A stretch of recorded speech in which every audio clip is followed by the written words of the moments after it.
You don't do that unless you love your animal and what your dog. You just can't do it, man. You work hard, and then you got to get up every morning and go feed. Who want to do that? It's your passion. It's what you love doing. It's part of you. It's in your DNA. You know. Yeah, it go in that container. Hey, I'm gonna share with y'all a story, man. Competition syndrome. This is a quick little story I'm gonna share with y'all. You know, I'm gonna tell you about a story. This gentleman is dead and gone, but this is a story. This story, cause I know it, so I'm gonna share it with y'all. There once was a guy. He had a dog straight off of the original Yellow Man, owned by Premier Kennel. I'm talking about the original Yellow Man, not nothing off Mayday, none of that. I'm talking about the original one, straight off of Yellow. And so, so this how it played out. I'm kind of having the brain fart. So it played out like this. The dog was sold. It wasn't straight off Yellow Man. It was off two of his good sons and daughters bred together. So they took Yellow Man bred a male. They took Yellow Man to Eli Jip. Then they took Yellow Man to like a Red Boy Jocko Bolio Jip. And that breeding created two good dogs. And that came off of Yellow Man. They took them two and bred them together, and that created this male. I ain't gonna say his name, but people that know, they know. That created this male, right? And it go in this one right here. That created this male that turned out to be a good dog, a phenomenal dog. Matter of fact, he was a winner. And no, this one here, right here, yeah. Yeah. No. Oh, you put it in there? Take it out of there? No. Put this one in that one. Okay. You can leave it in there. Yeah. So back to the story. Okay. So yeah. So like I said, Premier Kennel got Yellow Man straight from Tant, and straight from Tant, and so he was sold a dog that was a grandson of Yellow. No, a great grandson actually, but he was off of Yellow's son. He was off of a son of Yellow's son, so he was a little down the line, but he was a damn good dog. He was a bulldog. I mean, that motherfucker, he was a bulldog, man. He was what you want on your yard. And so, trying to be in competition, trying to do what the next man did, do it the same way, copy and all that.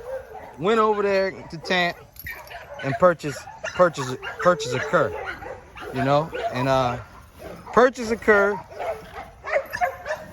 And the cur didn't really, you know, basically he wasted his time, you know.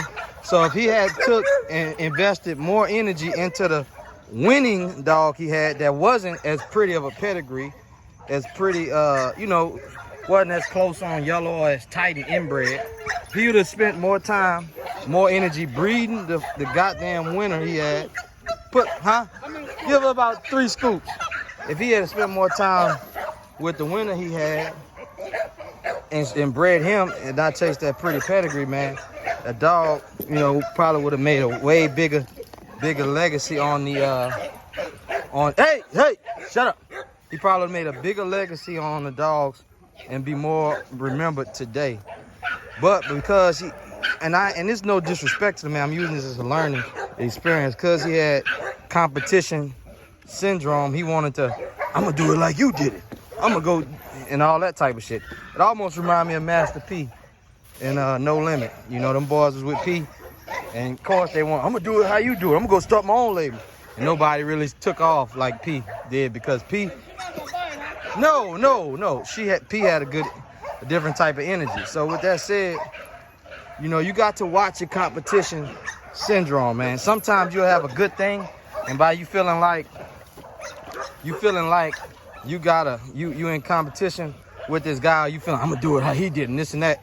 And I ain't gonna lie, I see guys do that even with me, and I ain't gonna lie, I laugh at it, man, because it'd be funny, because I'm just doing me and I'm not even thinking about you. You know what I'm saying? I'm just having fun doing what I do, and then you will try to copy me and copy what I do. And it probably ain't gonna work out. That's how it always play out. It don't work out. God, you know, sit high and look low. You got to do you. You know what I'm saying? You gotta do what you do. You can't be You know, because like I said, like that pound he had, that dog produced, I mean, some beautiful fucking dogs, some good dogs. He had just bred that male only. You know, he would have been way better off. His mark would have been even more stamped in the dog, would have been super stamped in the dog. But I mean, it's still around, but not like, you know, like it should be. Because we had a lot of good dogs around here in the boot that ain't around like it should be. You know what I'm saying? They fall into, sometimes you think it's the right hands, it'll be the wrong hands, because, you know, it gotta be a kennel keeping the shit going, hands down, you know? Look at, I mean, you look at, matter of fact, shout out to Pit Island. Look at them, you know?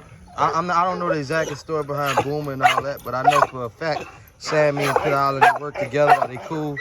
And Pit Island keeping that shit going. You know, he did a good job keeping it going through the years. Keeping it tight, keeping it going, you know?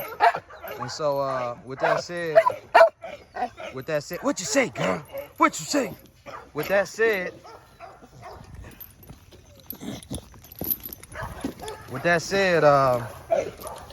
you got to not be in that mind, I'm gonna do what he did. No, you got to just go with your own flow. You know what I'm saying? Once you go with your own flow, things gonna take off for you, because you might already have what you're looking for, but you just can't see it. A lot of times stuff be right in front of you and you can't see it. But with that said, it's just a quick story. Y'all stay up. You don't do that unless you love your animal and what your dog. You just can't do it, man. You work hard, and then you got to get up every morning and go feed. Who want to do that? It's your passion. It's what you love doing. It's part of you. It's in your DNA. You know.